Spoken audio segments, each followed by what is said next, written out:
The WKU chapter of Turning Point USA, a conservative activist network, is hosting Kyle Rittenhouse to come to campus and speak to students.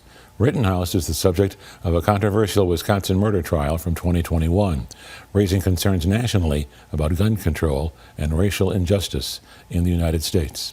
WBK reporter Presley Allen went to campus today and spoke with students, giving them the opportunity to share their insights on what is being called the Rittenhouse recap.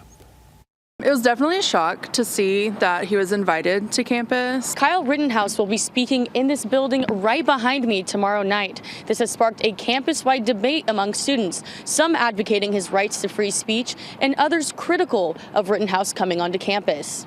You've got to have some kind of controversy or nobody's going to actually speak their mind. Rittenhouse has intentions of discussing the Second Amendment and the, quote, lies of the Black Lives Matter movement, according to the sponsor, Turning Point USA. WKU junior Luke Welch is not opposed to Rittenhouse speaking and looks at the event as an opportunity to open up discussion. He's not really coming to stir up anything, but people do need to come and give their own viewpoints and just have an adult discussion and not just argue over everything and just let it get out of hand. I understand that free speech is a thing and we are a public university and absolutely invite who you want, but he's an actual murderer.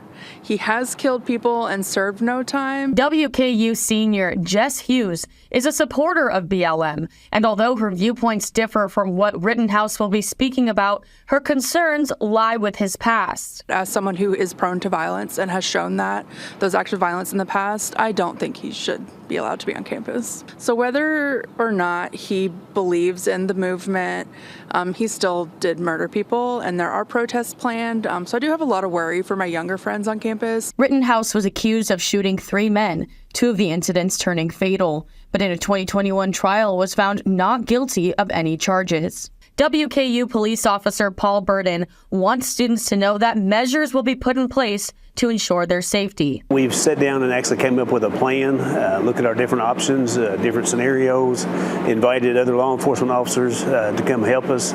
We've actually even got a security group out of Nashville coming to give us help. So there's going to be plenty of law enforcement here. Rittenhouse is scheduled to speak at 7 p.m. and BG Freedom Walkers has organized a protest on campus at 6 p.m. before the event. This event is not being hosted by WKU. In Bowling Green, Presley Allen, WBKO News. And University President Dr. Timothy Caboni issued a statement in response to the event taking place that reads in part, "As guardians of free speech, universities have an obligation to establish an environment where a wide range of perspectives are exchanged, even if the ideas presented are different from our own, offensive, or even contemptible." His full statement can be found on our website, WBKO.com.